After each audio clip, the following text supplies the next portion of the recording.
Ma chère maman, je vous écris que nous sommes entrés dans Paris. Ma chère maman, je vous écris que nous sommes entrés dans Paris. Que nous sommes déjà caporal et serions bientôt général. Alors, bienvenue à tous et dans cette troisième émission, donc Trajectoire royaliste. Je rappelle le principe, j'invite un invité, on parle avec lui de sa trajectoire et celle qui l'a conduite à la royauté. Cette semaine, je reçois Arsène, qui, comme d'habitude, ne connaît pas encore les questions auxquelles je vais le soumettre. Et puis, dans un premier temps, bienvenue Arsène, et peux-tu te présenter? Bonjour Nordo, bonjour à tous.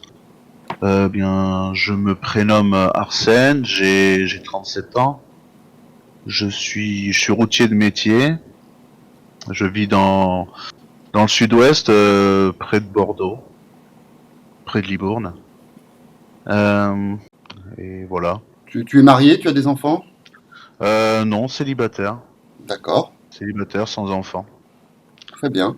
Alors, ma première question, qui est un peu une question rituelle, c'est à quelle époque de ta vie t'es-tu tourné vers la royauté? C'est plutôt récent. C'est plutôt récent le virage franc vers la royauté, le royalisme. Vu que je vis à côté d'une ville où une célèbre bataille a eu lieu, j'ai toujours vu une reconstitution médiévale. Les rois, les chevaliers, ça m'a toujours plu. La politique aussi. Mais bon, ma mère étant fonctionnaire, j'étais plus versé dans la République qu'autre chose. Et la royauté était une vague notion. Et c'est notamment en visionnant des vidéos du cercle que cela m'a paru de plus en plus pertinent en tout cas comme formation politique et comme option envisageable. Et puis chemin faisant, voilà. Tu as utilisé le mot virage. Pour toi, c'est plutôt que tu as eu un déclic, un vrai virage à 100%, ou ça reste quand même quelque chose de progressif et avec un cheminement derrière? Un questionnement qui était peut-être antérieur, des doutes. Je dirais une succession de virages. D'accord, tu peux les décrire un peu, essayer de donner matière? Alors, par où commencer? Comme je disais, enfin mes parents politiques, bon, quand on est petit, on est de gauche comme tout le monde. Puis quand on arrive au lycée, qu'on commence un peu plus à s'intéresser à ces questions et qu'on rencontre des gens d'autres horizons, moi je me suis rendu compte que ceux qui se revendiquaient de gauche, ceux qui criaient allez José Bové, tout ça, c'est eux qui par derrière faisaient t'escroquer, t'arnaquer. Donc j'ai commencé à virer à droite. Tu étais à l'école républicaine, laïque, ou plutôt dans une structure privée catholique? École publique en primaire, collège privé catholique au collège, mais bon catholique, quelques cours de caté, mais pas de bonne sœur. C'est vraiment léger, je pense. Ça m'a permis plus tard de me réconcilier aujourd'hui avec la religion. Après lycée public et lycée professionnel dans la petite banlieue de Bordeaux. Ouais. Enfin voilà, quand on est un petit campagnard qui arrive dans un lycée rempli de maçons, de routiers, personnes qui n'ont pas un cadre de vie aussi simple que le mien, on se confronte à une vie un peu plus réelle. D'accord. T'étais plutôt donc t'étais en Gironde, hein?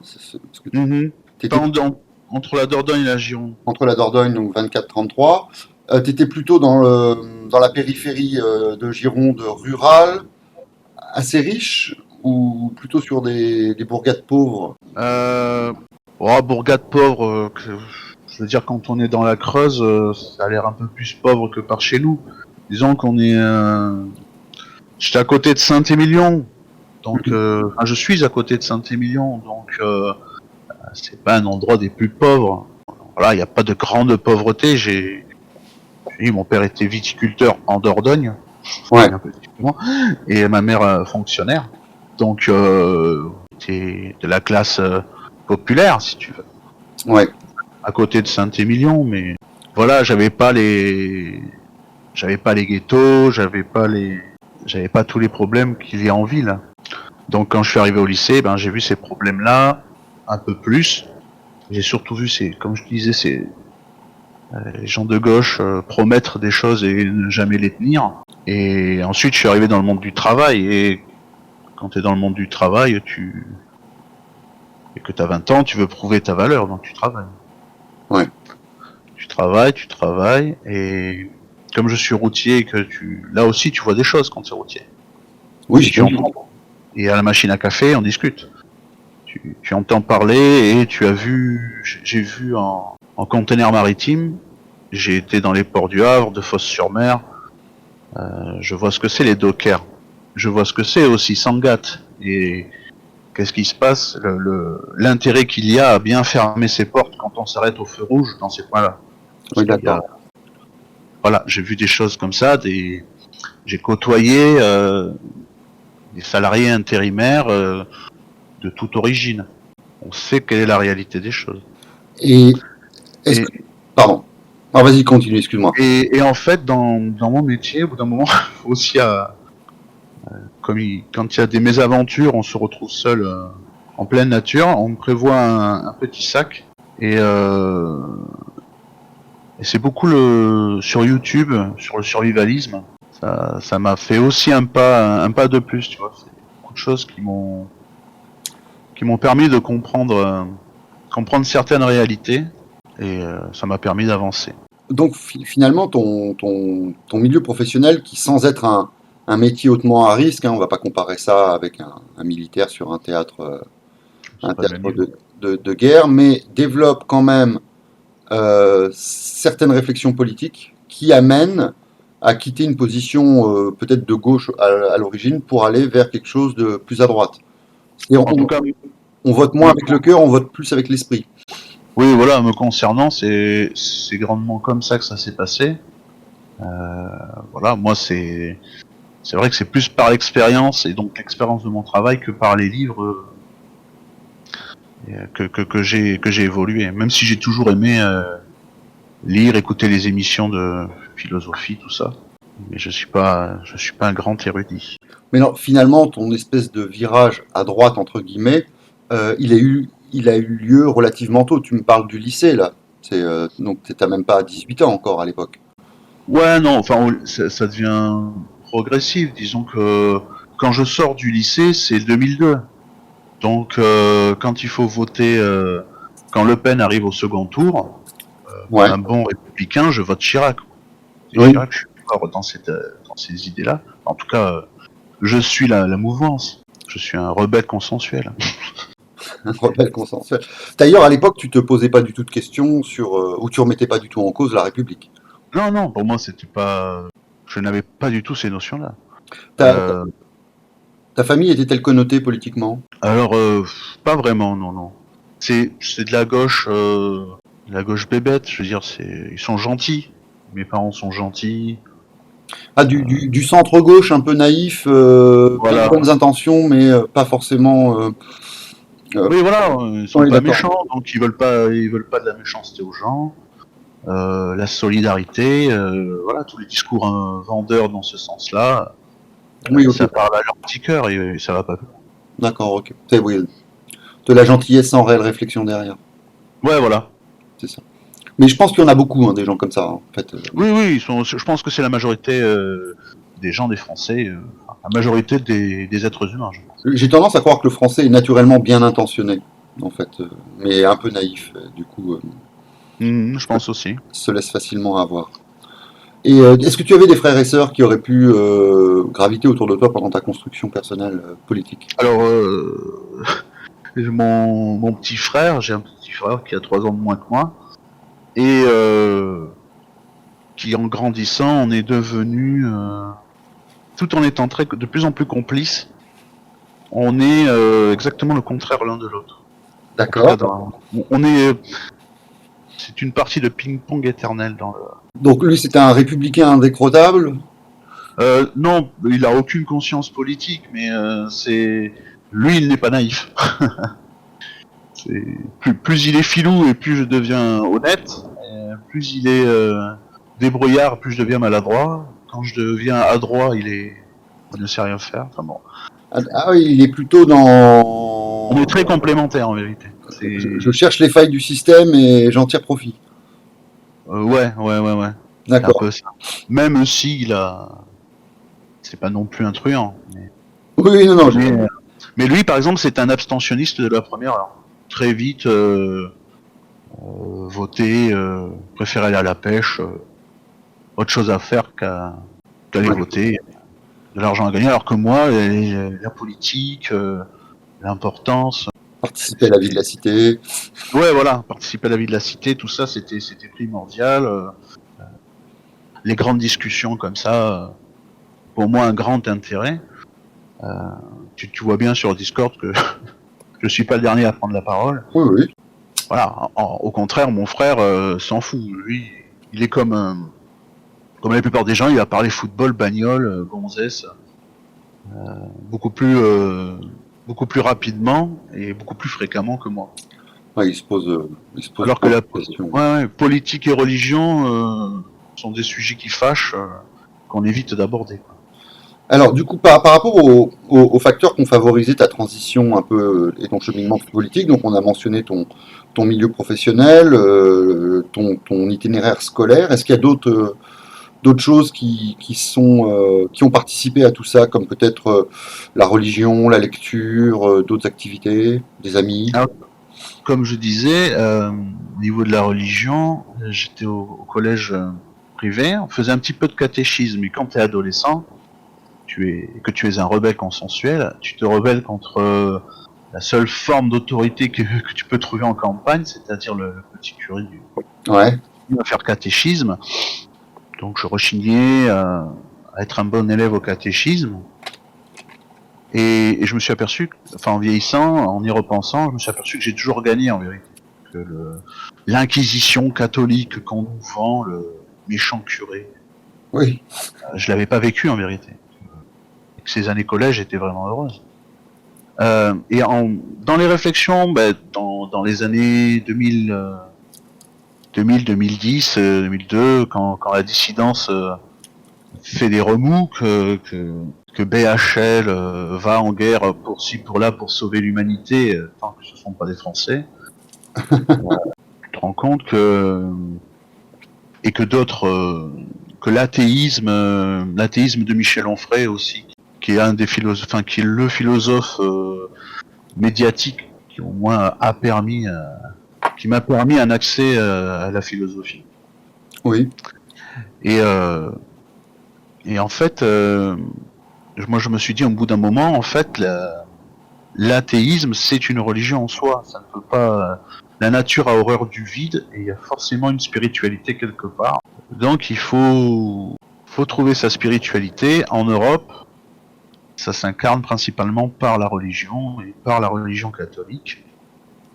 Donc je ne suis pas devenu un religieux, un dogmatique, mais je suis un chrétien culturel, baptisé catholique à ma naissance, et puis depuis je m'efforce de me rapprocher un peu plus. En tout cas, je ne suis plus en conflit avec la religion catholique, et si je suis obligé de choisir, ce sera la religion catholique. D'accord. Ok, j'ai l'impression que c'est quand même un itinéraire assez courant, en fait. C'est-à-dire d'abord être un peu fâché avec la religion, puis à un moment arrêter d'être fâché, mais ne pas encore re-rentrer dedans, mais laisser le cours de la vie nous en rapprocher progressivement. Oui, ça paraît logique. La République nous formate à être anticlérical. Oui. Et quand on veut réfléchir et ne pas être des moutons qui suivent bêtement les choses, quand on veut des explications, on chemine comme ceci. Ouais. Donc, est-ce que par exemple tu vas à l'église de temps en temps ou jamais pour l'instant? T'es pas du tout. Alors, je m'y efforce là depuis quelques temps, depuis quelques mois. Je n'y vais pas tous les dimanches. J'essaie de trouver une église tradie qui me plairait. On en fait quelques-unes avec un autre membre du cercle qui habite pas très loin de chez moi. C'est pas le sujet que je développe le plus, Oui, oui, bah, mais je ne l'ignore pas. C'est un travail que je fais doucement, au rythme du sud, si tu veux.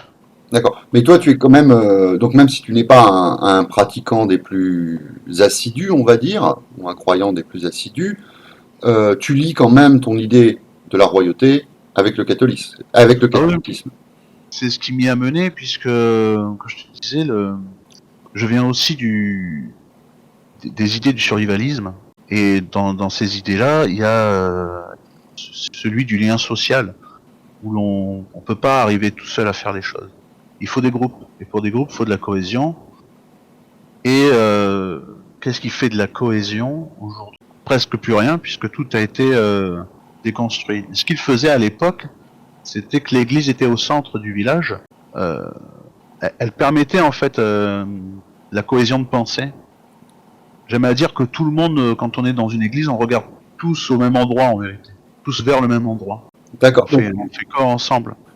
Donc, quelque part, tu aspires un peu à une espèce de retour à nos villages dans le temps, qui seraient des formes de Ouais. base autonome durable sur un modèle survivaliste, mais Ouais, voilà. empreint d'une spiritualité avec peut-être chapeauté par un curé ou un abbé. Enfin, Voilà.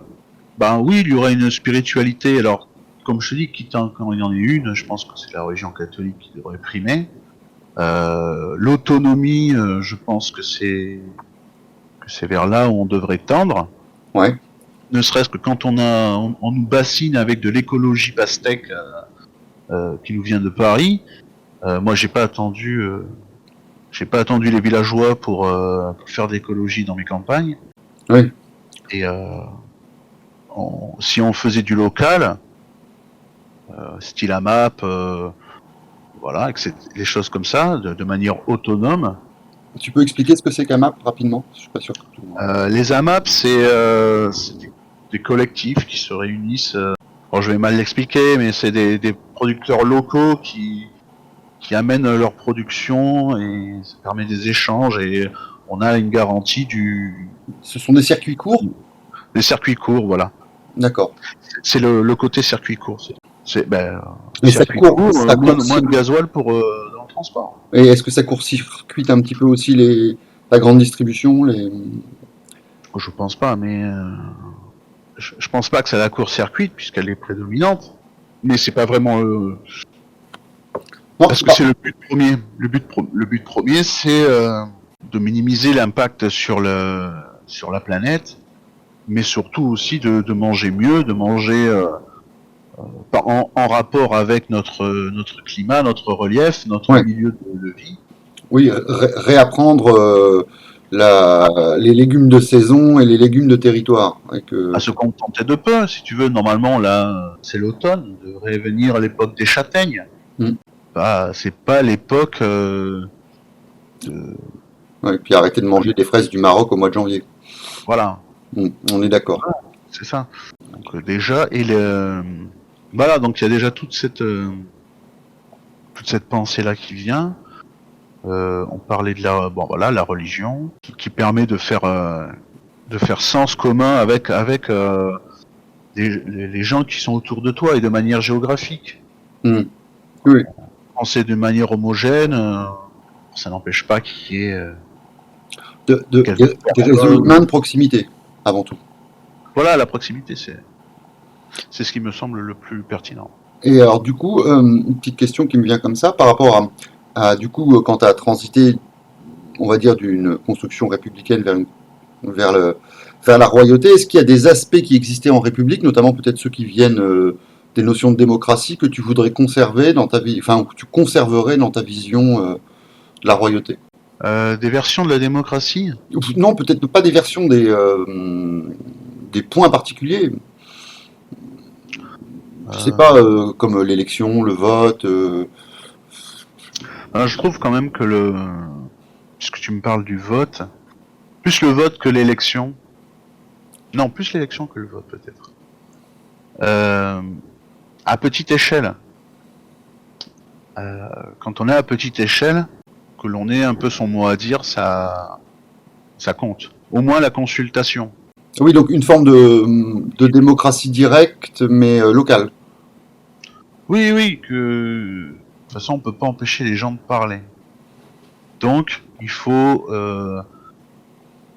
que le chef les consulte avant pour ensuite trancher et prendre la responsabilité de cette décision. Et si on décide avant d'avoir consulté, ça frustre les gens et ils traînent la patte. Et les choses n'avancent pas. Alors, je sais pas si c'est un rapport avec ce que tu me disais, ce que tu me demandais. Oui, pourquoi pas. Non, mais après, j'avais pas forcément d'idée en tête, puisque c'est plutôt toi là, que j'interroge. Mais effectivement, bon, on va avancer un petit peu. Donc aujourd'hui, tu as 37 ans. Tu es royaliste. Est-ce que ça change ton quotidien d'être royaliste aujourd'hui? Est-ce que ça impacte sur ton quotidien? Tu as l'impression d'être différent au quotidien? Non, mais j'ai l'impression d'avoir les mots sur des intuitions d'avant, en fait, et qui me font dire que mes intuitions sont bonnes et que les réactions épidermiques que j'avais avant, que je comprenais pas forcément, maintenant je les comprends un peu mieux. Quand j'ai des scrupules à prendre des crédits, quand j'ai des scrupules à pas escroquer, mais à avoir des comportements trop progressistes, on va dire. Je saurais pas comment te dire. Là, je comprends mieux d'où ça provient. Ça provient de toute la morale chrétienne et mon envie d'une institution royale. Donc en fait, ta construction politique, elle a fait que mettre des mots sur renforcer tes impressions et tes ressentis initiaux. Enfin, pas que, il y a des choses aussi que j'ai compris que je comprenais pas ou que je comprenais de travers. Tu peux donner des exemples de ça? Ça peut être intéressant. Il y a quelque chose qui vient en tête particulièrement en disant ça? Là, en ce moment, j'ai ma petite grille de lecture qui est de tout voir par rapport à la tripartition, de voir le côté oratores, bellatores, laboratores. Au moins un système politique tel que par exemple la royauté, il doit y avoir son penchant laboratores, son penchant économique. Il doit y avoir son penchant bellatores, c'est le côté institutionnel politique. Et le côté oratores, tout ce qui est la transmission, la morale, et ça me permet d'avoir des réponses. D'accord, donc en fait, en fait, c'est plus, tu fais des exercices d'analyse de situation à travers cette grille de lecture? Oui, c'est une réflexion que j'ai en ce moment. Est-ce que c'est la bonne? Je ne sais pas. C'est pour l'instant quelque chose qui marche, jusqu'à que je trouve quelque chose ou quelqu'un pour me montrer que j'ai fait erreur. Et puis là, j'améliorerai les données. Ouais, je vois ce que tu veux dire. Et dans ton quotidien, est-ce que les gens autour de toi savent que tu es royaliste?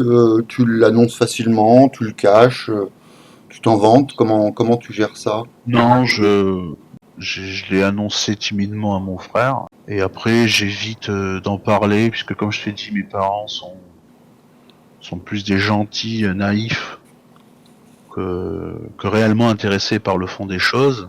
Dans mon travail, de toute façon, je croise pas beaucoup de personnes et pas grand intérêt à annoncer officiellement la couleur. Oui. Et dans mon cercle d'amis, soit ils sont royalistes et donc les choses vont de soi, soit ils le sont pas, mais eux aussi sont des personnes qui ne s'intéressent pas à la vie politique. Et ne serait-ce que leur parler de politique de manière extérieure, leur parler de l'actualité, ça les saoule. Leur faire l'effort d'avoir de la réflexion sur telle ou telle actualité, c'est déjà compliqué. Alors bon, j'évite. C'est plus C'est plus contraignant qu'autre chose, donc j'évite. Ok, je vois l'idée. Est-ce que au long de tes cheminements, tu as pu identifier ce qui pourrait être des alliés naturels de ta pensée politique, mais hors du royalisme? Des À gens, mon avis.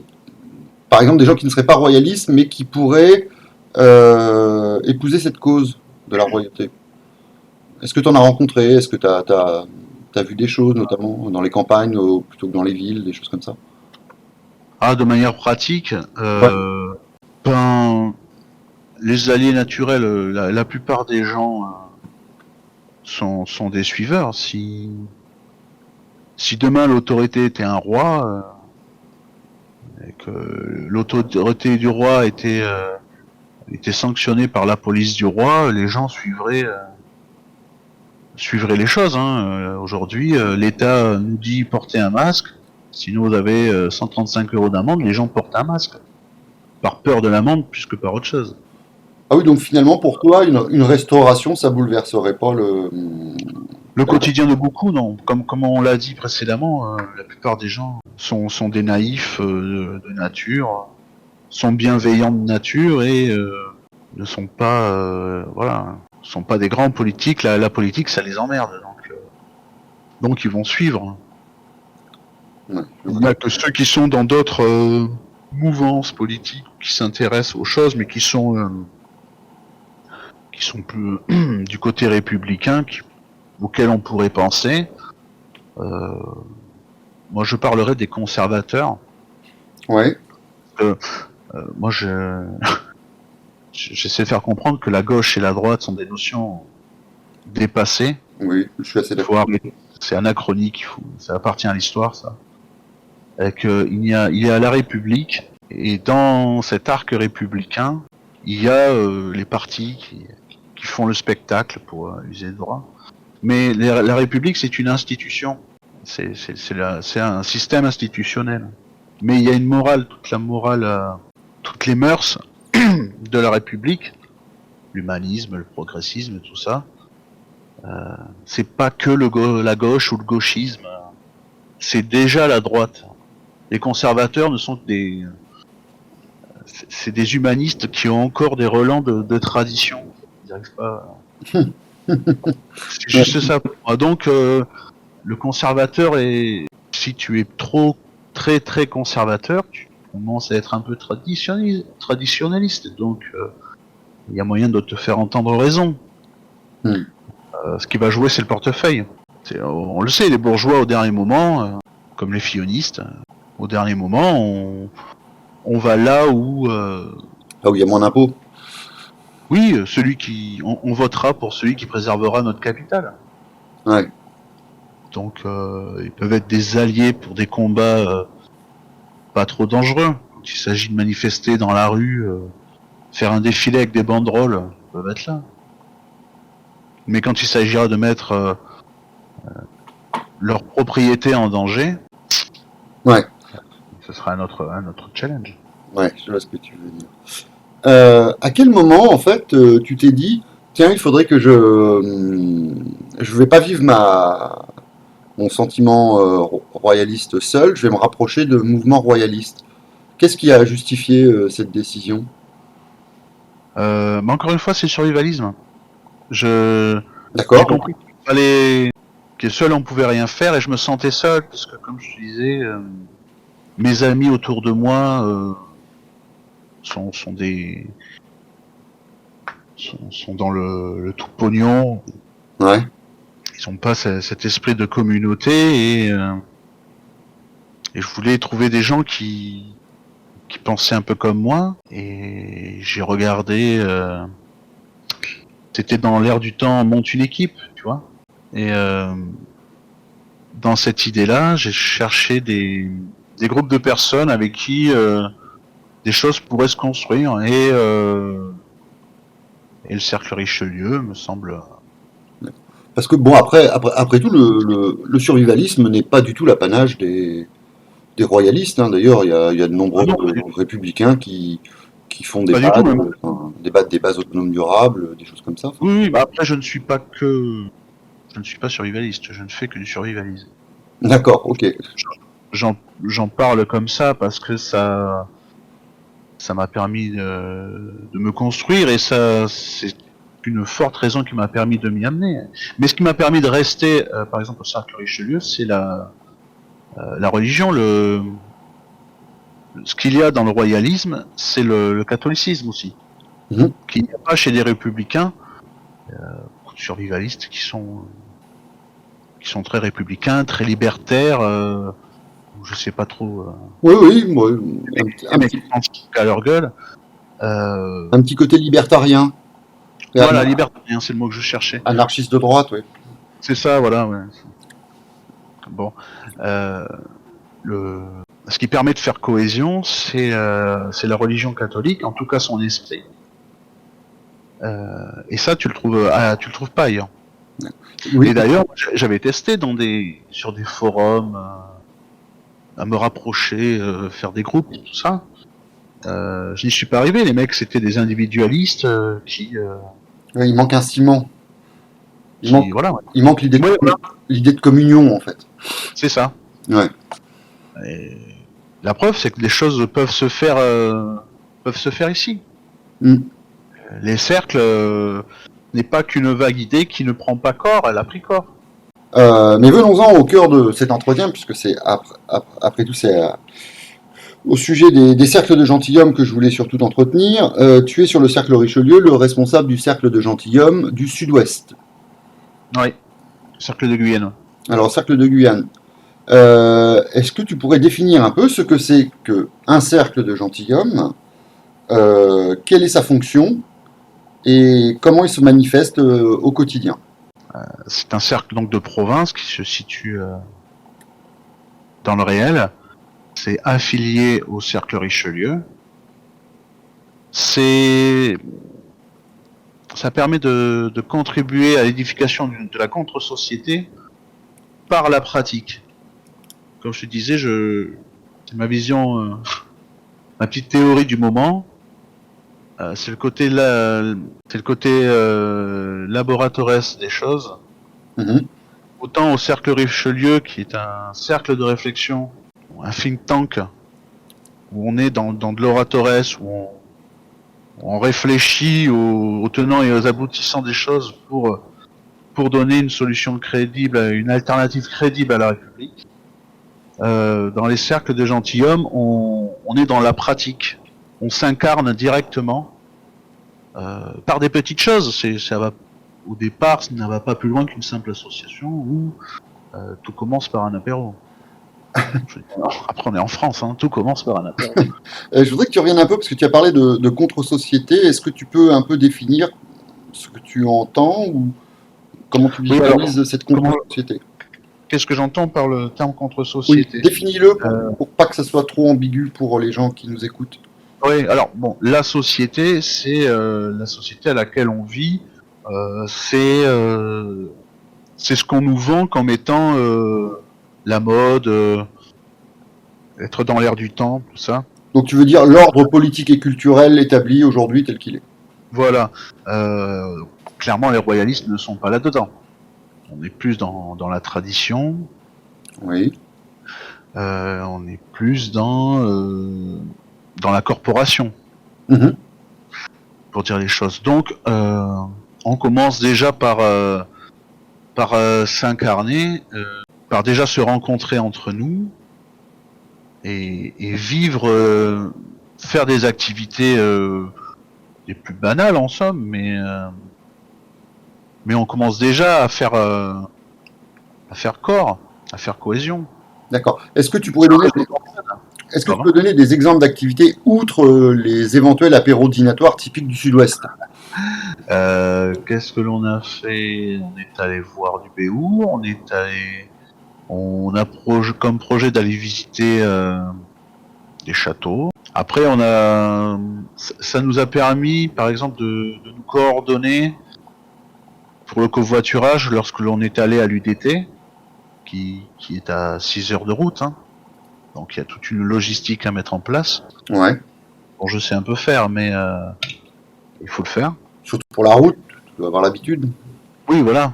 Là, j'ai pu j'ai pu œuvrer, ça permet aussi en se connaissant de plus en plus, de se faire confiance, de se livrer, de discuter, d'avoir des discussions un peu plus profondes. On a pu aller à l'église ensemble. Moi, j'osais pas trop revenir à l'église. Ça faisait longtemps et grâce à un des membres du cercle, j'ai pu franchir le pas. Ça m'a aidé. Ça a permis d'aller voir une conférence d'ailleurs là-bas. Voilà, ça permet de rencontrer tout un tas de gens de tout un tas d'horizons différents. En, Voilà. on va rester sur le cercle de Guyane, puisque c'est celui-là qui nous intéresse, vu que c'est celui-là que tu chapeautes. Est-ce que tu pourrais nous dire à peu près à combien tu évalues le nombre de membres de ce cercle, quelle est sa composition, sa structure éventuelle, son organigramme, entre guillemets, s'il y en a un? Alors, on est un peu moins d'une vingtaine aujourd'hui. On est un peu moins d'une vingtaine. Je suis donc le chef de cercle. Il y a les gentilshommes, les sujets du roi, enfin les Guyénois. En gros, les décisions se prennent de la manière suivante. On balance des idées de quoi faire. On y réfléchit et je consulte tout le monde du mieux que je peux. Ensuite, je décide, je tranche les décisions et je fais de mon mieux pour que les décisions soient appliquées. Oui. Pour l'instant, je n'ai pas vraiment. Je ne peux agir que dans. Il faut convaincre, quoi. Donc, mais les gens sont de bonne composition la plupart du temps. Oui, j'imagine. Faire l'effort, donc voilà. Est-ce que tu peux décrire un peu quels sont les enjeux, les difficultés que représente l'organisation de tels cercles de gentilshommes dans le réel, si tu en vois à mentionner? L'enjeu principal, c'est l'entraide. C'est avant tout un réseau d'entraide. C'est un réseau. Tout est basé sur la recherche absolue, c'est celle de la confiance. D'accord. Il faut se côtoyer de plus en plus souvent, de plus en plus fréquemment, dans diverses activités pour se tester entre nous et éprouver la confiance des uns envers les autres. C'est comme ça qu'il y aura ensuite de l'entraide. Je veux dire, on peut pas... on ne s'est jamais rencontrés, je vais pas venir te déménager. Et donc, par rapport à d'éventuelles difficultés, est-ce qu'il y a des choses que tu trouves plus difficiles à gérer en tant que chef de cercle? Plus difficile à gérer. Plus difficile. Il y a des difficultés, mais bon, je les avais déjà repérées, quoi. Les difficultés logistiques, les difficultés d'emploi du temps. Oui, c'est plus en fait de la complexité que de la difficulté. Oui, mais bon, c'est propre à toute association, toute organisation. Ouais. C'est pas plus compliqué que ça.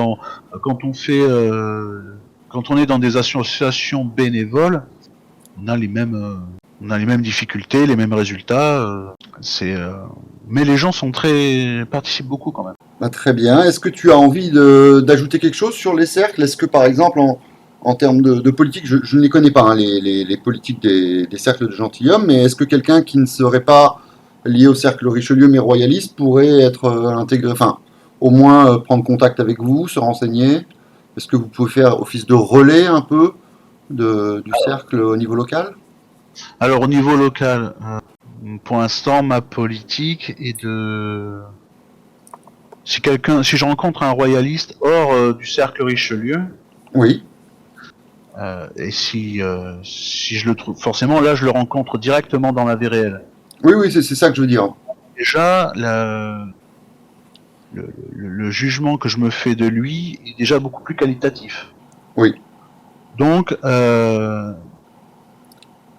suite, il m'intéresse. Le moyen de communication principal que l'on a, c'est le Discord.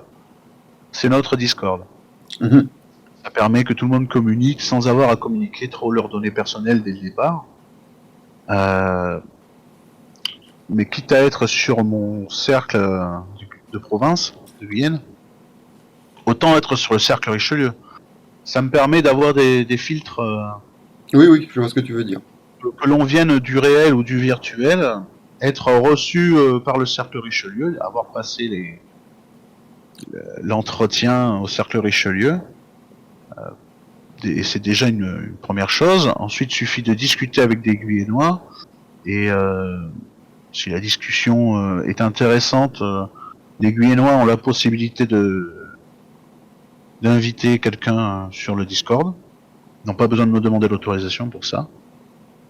Une fois que vous avez accès au Discord, je n'ai plus que moi à vous y faire entrer et à faire connaissance. D'accord. Donc quand même passer par le central. Ouais, Bon. Le mieux c'est de passer par le cercle Richelieu. De toute façon, quand on passe en réel, forcément, il y a des. Je veux dire, si vous rencontrez un Guyénois dans la vie réelle et que vous êtes intéressé et que vous semblez intéressant, on me le dira. Et après, on va vous renvoyer vers le cercle Richelieu. Voilà, bien sûr.